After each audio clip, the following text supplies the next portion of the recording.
Evening Praveshika students, இன்றைக்கி நம்ம இந்த வீடியோவில் அபினா ஹோகா மேரே அந்த் போயமோட ஷாரான்ச் பார்க்க போகிறோம். ஃபஸ்ட்டு கவி பரிச்சய. ஸோ ஆத்தரோட इंट्रोडक्शन। अभिना होगा मेरे अंत में नामक यक कविता श्री सूर्यकांत त्रिपाठी निराला की कविता है। आप हिंदी में मुख्य जंत की जनक பானே ஜாத்தா ஹே. ஸோ முக்கிய ஜந்த் அப்படின்ற மக்களால் அறியக்கூடிய ஒரு பர்சன் இவர் தான் அந்த போயமை எழுதினது. கவிதா பரிச்சய. சப் முஷிபத்தோ ஆத்தி ஹை, எப்போ பிரச்சனை வருதோ தப் ஆத்மி தக் ஜாத்தி ஹை, அப்போ மனுஷன் வீக் ஆயிடுறான். கிசிக்கு தஜ்லி பாக்கர், யாரோடையாவது ஆறுதலை பெற்று, பாக்கர்னா பெற்று, வக்கு ஃபிர் தஜாஜ் ஹோத்தா ஹை, ஃபிர் அப்படின்னா பிறகு, பிறகு அவன் என்னவாகிறான், புத்துணர்ச்சி அடைகிறான்.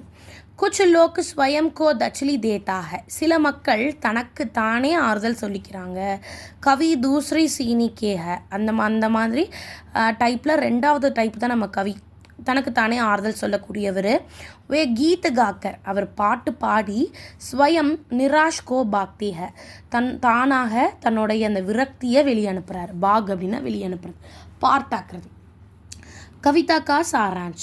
कवि कहते हैं कि मेरे मन में वसंत अभी अभी आया है।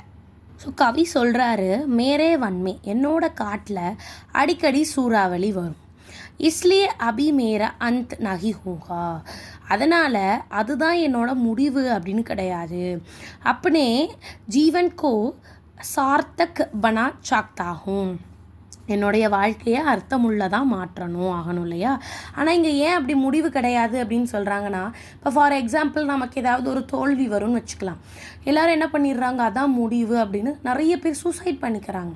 ஸோ ஆனால் அது வந்து ஒரு முடிவு கிடையாது. நம்பிக்கை வச்சு இன்னொரு வாழ்க்கையை அமைச்சிக்கலாம், இல்லை இன்னொரு கனவு காணலாம், இன்னொரு லட்சியத்தை நோக்கி ஓடலாம் அப்படின்னு சொல்கிறது போயம் தான் இது. ஸோ அது என்னுடைய அர்த்தம் கிடையாது, என்னோடய வாழ்க்கையை மீனிங்ஃபுல்லாக மாற்றணும். மேரே வன்கே பௌத்தேக்கே பற்றி ஹரி ஹை, என்னுடைய வாழ்க்கையை தான் இங்கே காட்டோட கம்பேர் பண்ணுறார். என்னோட காட்டில் பௌத்தே செடிகளுடைய பத்தே ஹரி ஹை, இலைகள் வந்து பசுமையாக இருக்குது. சபு ஜவானிக்கு மசி மேஹ, ஸோ நிறைய பேர் ஜவானினா இளமையோடைய போதையில் இருக்காங்க.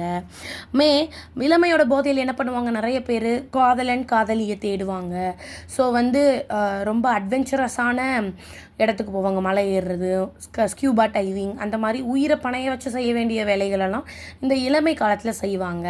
ஸோ இளமை காலத்தில் தான் நம்ம நல்லா உழைச்சி நம்மளோட கெரியரை ஸ்ட்ராங் பண்ணிக்கணும், நிறையா சேவிங்ஸ் வச்சுக்கலாம். இளமை காலத்தில் நேரம் நிறையா இருக்கும், எனர்ஜி நிறையா இருக்கும், பணம் இருக்காது.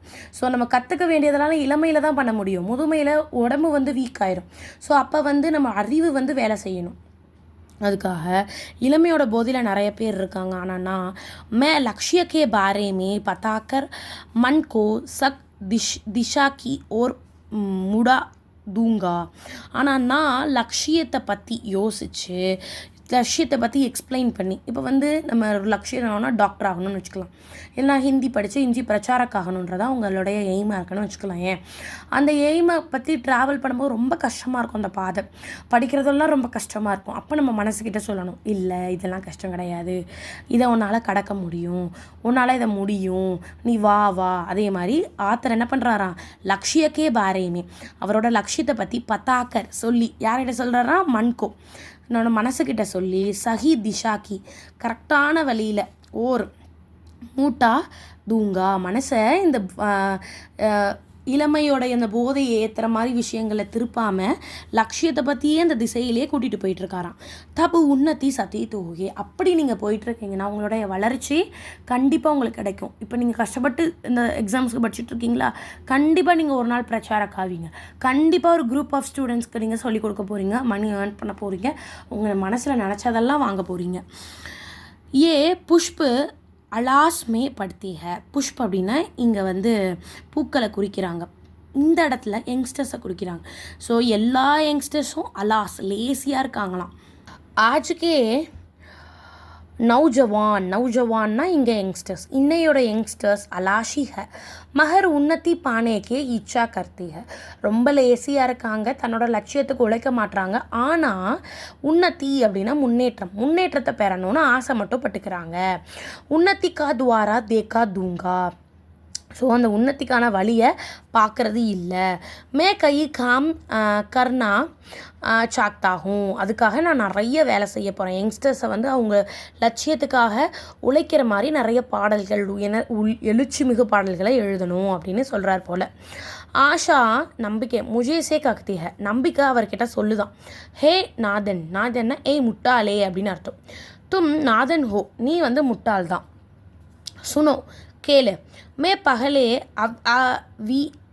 கஸ்தித் ரகத்தி ஹோ விஸ்கத்தித்னா வளர்ச்சி அடையாமல் நம்பிக்கை வந்து ஆத்தரை பார்த்து சொல்லுதான் முட்டாளே நான் வந்து வளர்ந்துருக்க மாட்டேன் ஃபிர் விகாஷித் ஹோத்தி ஹை பிறகு தான் வளருவேன் ஸோ எதுவுமே ஃபஸ்ட் அட்டம்ப்ட்லே அச்சீவ்மெண்ட் ஆகாது போக போக தான் நம்ம லேர்ன் பண்ண முடியும் போக போக தான் நம்ம வேலைகள் திருத்தமாகும் அப்படின்னு சொல்கிறாங்க உங்கள் டீச்சர்ஸே எடுத்துக்கிட்டோம்னா இப்போ படிச்சுட்டு வெளியே வர நியூ யங்ஸ்டர் டீச்சர்ஸ்க்கு சம்பளம் குறைவு தான் அவங்களுடைய அறிவு டவுட்ஃபுல்லாக தான் இருக்கும் இதே அவங்க 20 வருஷம் டீச்சராக இருக்காங்கன்னா கண்டிப்பாக அவங்க அனுபவம் ஸ்டூடெண்ட்ஸை பற்றின ஒரு புரிதலை கொடுத்துருக்கும் அதனால் எப்போயுமே எக்ஸ்பீரியன்ஸான கைஸ்க்கு சம்பளம் அதிகம் ரெஸ்பெக்ட் அதிகம் அதை இங்கே சொல்கிறாங்க தபு உன்னதி ஹோத்தே ஹை அது வந்து வளர்ச்சி அடையும் अंत में कवि कहते हैं கடைசியில் கவிஞர் சொல்கிறார் தேஷ் को ஆகே पढ़ने के बाद की मैं अपना தம் தோடுங்கா ஸோ தேசத்துடைய முன்னேற்றத்துக்காக நான் வந்து என்ன பண்ணுவேன் நான் வந்து என்கரேஜ் ஆகி சில வேலைகள் செய்வேன் அப்படின்னு சொல்லியிருக்காரு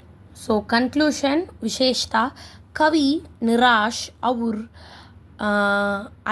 அலாஸ் நிராஷ்னா விரக்தி அலாஸ்னா லேசி இந்த ரெண்டையும் கம்சோரோं को भागना चाहती है ஸோ லேசியாக இருக்க இந்த யங்ஸ்டர்ஸ் கிட்டேருந்து வெளியே அனுப்பணும் அப்படின்னு நினைக்கிறாரு உற்சாக கே சாத் காம் கர்னேக்கே ஆஹே பட்னே சாக்தி ஹை ஸோ உற்சாகத்தோடு நம்ம வேலை செஞ்சோன்னா நம்மளால் முன்னேற முடியும் யகி பாத் இஸ் கவிதாமே பத்தாத்தி ஹை இந்த மாதிரி இந்த கவிதையில் சொல்கிறாங்கன்ட்டு கன்க்ளூஷன் முடிங்க எழுதி பாருங்கள் மிஸ்டேக்ஸ் நீங்கள் கண்டுபிடிச்சிடலாம் ஸ்பெல்லிங் மிஸ்டேக் இல்லாமல் எக்ஸாமில் பண்ணலாம் all the best thank you for the வாட்சிங்